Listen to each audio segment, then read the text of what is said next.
दूसरा प्रश्न। भगवान, यह एक प्रचलित प्रार्थना है। न त्वहम कामे राज्यम न स्वर्ग न पुनर्भवम कामे दुख तप्तानाम प्राणिनाम आतिर्नाशनम। अर्थात मैं अपने लिए न राज्य चाहता हूं, न स्वर्ग और न मोक्ष।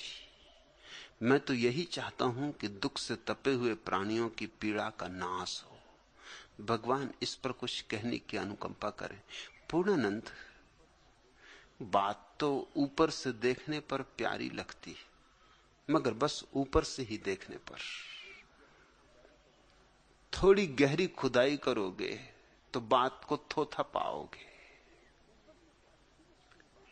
ऊपर से तो अच्छी लगती है बात कि मैं अपने लिए न राज्य चाहता हूं, न स्वर्ग न मोक्ष। बिल्कुल निरअहंकारिता की बात है कि मुझे अपने लिए कुछ भी नहीं चाहिए।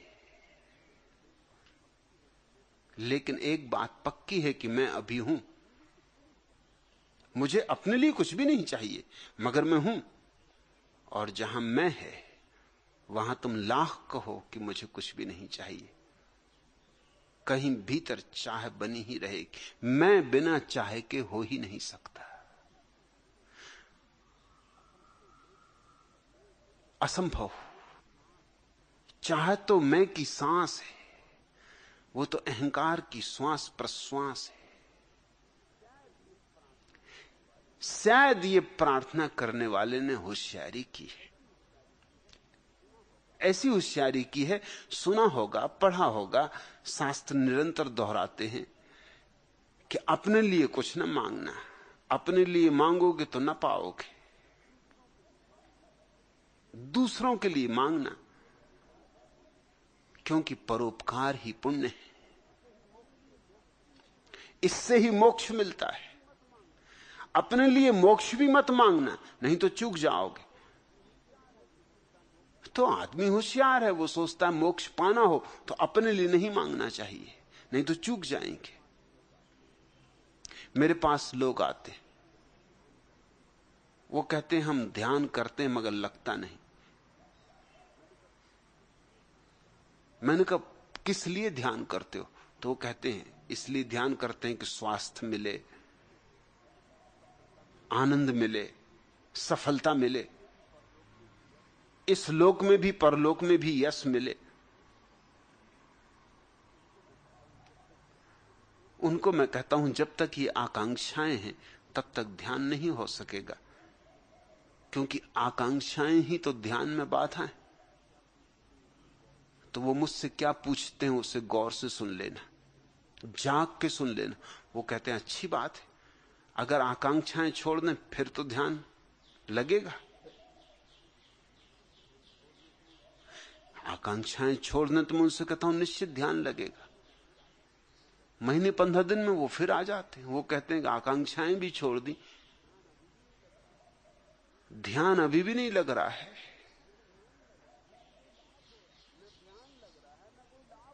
न ध्यान लग रहा है, न कोई लाभ हो रहा है। आकांक्षाएं छोड़ दी फिर भी कुछ लाभ नहीं हो रहा। अब इनको कौन कहे कि अगर आकांक्षाएं ही छोड़ दी तो अब लाभ की अपेक्षा क्या कर रहे हो? अब किस लाभ की अपेक्षा कर रहे हो? अब ध्यान हो तो ठीक, ना हो तो ठीक। जब आकांक्षाएं ही नहीं है तो हो गया तो ठीक है, नहीं हुआ तो ठीक है। अब अड़चन क्या है? मगर आकांक्षाएं छोड़ी उन्होंने इसलिए ताकि आकांक्षाएं पूरी हो जाएं। ऊपर ऊपर छोड़ी हैं, भीतर भीतर बहने लगी हैं। अंतर्गर्भ में छिप गई, इससे मिट नहीं गई। ये प्रार्थना जिसने की है उसने सुना होगा कि ना अपने लिए मोक्ष चाहना ना स्वर्ग। अपने लिए कुछ चाहना ही मत, नहीं तो कुछ भी ना मिलेगा। अब पाना तो है तो चलो नहीं चाहेंगे। अगर यही शर्त है पाने की तो ये शर्त भी पूरी करेंगे। तो वो कहता है मैं अपने लिए राज्य चाहता हूं, न स्वर्ग और न मोक्ष, फिर भी मैं कैसे बचा? मैं तो बिना चाहे के बचता ही नहीं। तो ऊपर ऊपर से लीपापोती कर ली, लेकिन भीतर मैं मौजूद है और चाह भी मौजूद है। और जिन जिन चीजों की चाह है उन्हीं को इंकार किया है। यह भी तुम ख्याल रखना, आदमी इंकार ही क्यों करता किसी खास चीज को? अब जरा सोचो, ये कहता है ना मैं राज्य चाहता हूं, न स्वर्ग न मोक्ष, ये तीन चीजें ही ये चाहता होगा। जाहिर है ये अचेतन ने घोषणा कर दी, नहीं तो दुनिया में और बहुत चीजें, इसने उनको इंकार नहीं किया। इसने नहीं कहा कि न पत्नी चाहता हूं, न बच्चे चाहता हूं, न धन चाहता हूं, न यश चाहता हूं, ये इसने नहीं कहा। ये इसकी आकांक्षाएं नहीं होंगी। इस मनुष्य की बुनियादी दुविधा को तुम ठीक से समझ लेना, क्योंकि ये करीब करीब सबकी भूल यही होती। जो आदमी जिस चीज को इंकार कर रहा हो, जरा गौर करना, कहीं भीतर उसी की चाह होगी। चेतन जो बोलता है, अचेतन उसके विपरीत होता है। चेतन एक बात कहता है, अचेतन के अर्थ बड़े और होते। न राज्य चाहता हूं, क्यों? राज्य को इंकार क्यों कर रहे हो अगर चाहते ही नहीं? अगर कहीं कोई चाह ही नहीं है राज्य की, तो राज्य की बात ही क्यों उठी? न स्वर्ग चाहता हूं, जरूर चाह होगी, कहीं छुपी भीतर धारा बह रही होगी, कहीं दिल में यह भाव छिपा होगा कि कब स्वर्ग का मजा मिले, कब कल्प वृक्ष के नीचे बैठे, कब अप्सराएं मिले भोगने को। कहीं कोई चाह जरूर होगी। और मोक्ष भी नहीं चाहता, मुक्ति भी नहीं चाहता। बात तो इतनी बड़ी है कि अगर सच हो तो मैं बचता ही नहीं। जहां मैं नहीं बचता, वहां न चाह बचती है, न चाह का विरोध बचता है। और जहां मैं नहीं बचता, वहां ये जो प्रार्थना का दूसरा हिस्सा है, मैं तो यही चाहता हूं कि दुख से तपे हुए प्राणियों की पीड़ा का नाश हो। जिसका मैं मिट गया हो, उसे ये साफ दिखाई पड़ने लगता है कि लोग दुखी हैं अपने मैं के कारण। और तो कोई दुख नहीं है जगत में, मैं ही दुख है, मैं ही पीड़ा है, मैं ही है जो छाती में छुरी की तरह चुभा हुआ है। तो जिस व्यक्ति को यह दिखाई पड़ गया कि मेरा मैं गया और जाते ही आनंदित हो गया, अब वो ये प्रार्थना नहीं कर सकता कि लोगों की पीड़ा का अंत हो। अब तो वो लोगों को ये समझाएगा कि तुम अपनी पीड़ा के लिए खुद जिम्मेवार हो, कोई इसका अंत नहीं कर सकता जब तक तुम इस मैं को न छोड़ दो। इसलिए बुद्ध ऐसी बात नहीं कहेंगे कि प्रार्थना करो। बुद्ध कहेंगे तुम्हें समझ में आ गया, औरों को समझाओ, प्रार्थना का सवाल नहीं उठता। कौन मिटाएगा? कोई है कहीं बैठा आकाश में जो इनके दुख मिटा दे? और अगर बैठा होता तो कितनी सदियों से तो तुम प्रार्थना कर रहे हो, हवन कर रहे हो, यज्ञ कर रहे हो, क्या क्या मूढ़ताएं नहीं कर रहे हो। अभी तक उसने सुना नहीं। बहरा है तुम्हारा परमात्मा बिल्कुल।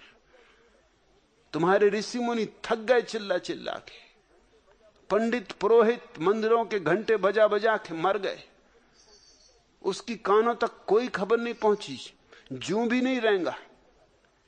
दुनिया का दुख बढ़ता ही चला गया। जितनी प्रार्थना चली उतना ही दुख बढ़ा। प्रार्थना में कहीं बुनियादी भूल है। ये सवाल प्रार्थना का नहीं, बोध का है। और बोध तो प्रत्येक व्यक्ति को स्वयं का होना होगा। तुम उत्तरदायी हो अगर दुखी हो, कोई दूसरा जिम्मेवार नहीं। इसमें तो यह भ्रांति छिपी हुई है कि जैसे परमात्मा लोगों को दुख दे रहा है, इसलिए प्रार्थना कर रहे हैं कि भैया अब दुख मत दो। अब बहुत हो गया, अब दुख देना बंद करो। जैसे परमात्मा जिम्मेवार है, जिम्मेवार तुम हो। प्रार्थना किससे हो रही कि मैं तो यही चाहता हूं कि दुख से तपे हुए प्राणियों की पीड़ा का नाश हो, जैसे कोई और इनकी पीड़ा का नाश कर सकता है। इस भ्रांति को छोड़ो। तुम्हारी पीड़ा के जनक तुम हो, निर्माता तुम हो, सर्जक तुम हो। मिटा भी तुम ही सकते हो, कोई और नहीं मिटा सकता। ये तुम्हारी काल्पनिक पीड़ा है। तुम सड़ रहे हो, गल रहे हो, तुम नर्क में पड़े हो, लेकिन नर्क तुम्हारा ही निर्माण है। नर्क कहीं और नहीं है, कोई भौगोलिक अवस्था नहीं है, न स्वर्ग कोई भौगोलिक अवस्था है।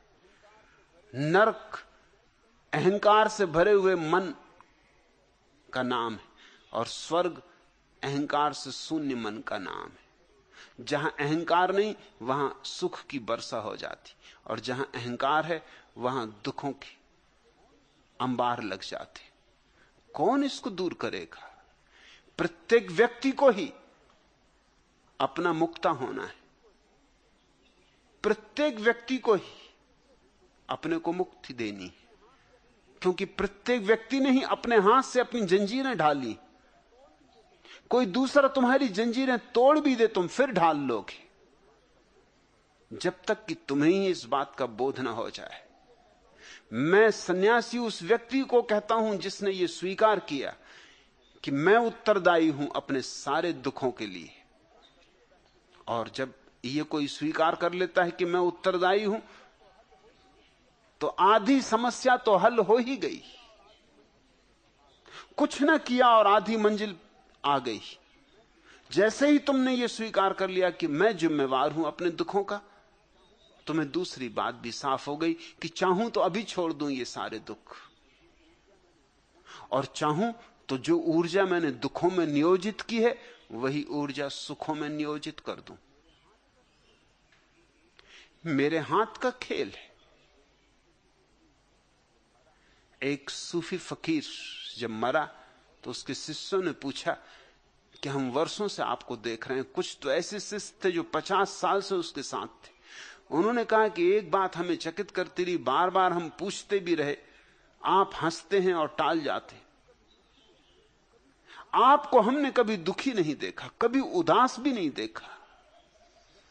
जब देखा तब ताजा, जब देखा तब फूल की तरह खिले हुए, जब देखा तब आनंदित।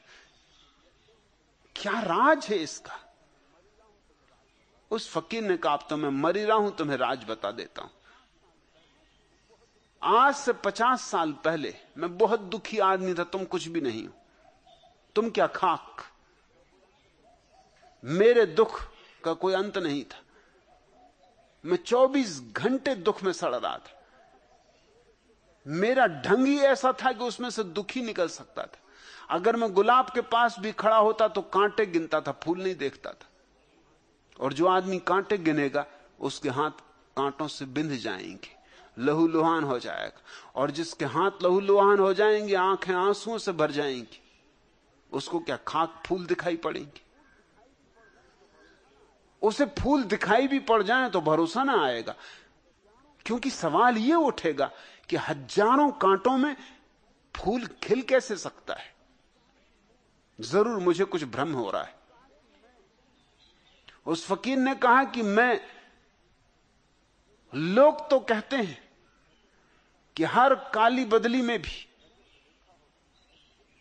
एक रजत रेखा होती। Every cloud has a silver line. मगर मेरी अपनी और ही धारणा थी। मेरी धारणा यह थी कि जहां भी रजत रेखा होती उसके आसपास एक महान काली बदली होती। वो मेरे देखने का ढंग था। लोग कहते थे कि 2 दिनों के बीच एक रात होती, अरे गुजर जाएगी। और मैं सोचता था कि 21 मूर्ख ने दुनिया बनाई कि 2 रातों के बीच एक छोटा सा दिन जो आया और गया, और फिर अंधेरी रात है। मैं दुखों को ही खोजता था, मैं दुखी चुनता था, इसलिए दुखी था। फिर एक दिन सुबह मैं उठा और मैंने कहा, कब तक मैं दुखी रहूंगा? कब तक दुखी रहना है? और उस सुबह मुझे यह साफ हो गया कि मेरे हाथ में, मेरा गणित गलत है, मेरा हिसाब गलत है। मैं नकारात्मक को ही सोचता हूं, मैं निराशा को ही चुनता हूं। निषेध ही मेरे चिंतन का आधार है, विधेय नहीं। उस सुबह मुझे यह साफ हो गया कि अगर मुझे दुखी रहना है तो मैं दुखी रह सकता हूं, और अगर मुझे सुखी रहना है तो मैं सुखी रह सकता हूं। तो मैंने सोचा आज प्रयोग करके देखूं, आज सुखी ही रहूंगा, जीवन को सुख के ढंग से देखूंगा। और वो आखिरी दिन था मेरे दुख का। उस दिन मैं पूरे 24 घंटे सुखी रहा। मैं हैरान हो गया। तब से हर रोज सुबह उठता हूं और अपने से कहता हूं कि बोल क्या इरादा है, आज सुखी होना कि दुखी? और हमेशा मैं सुख के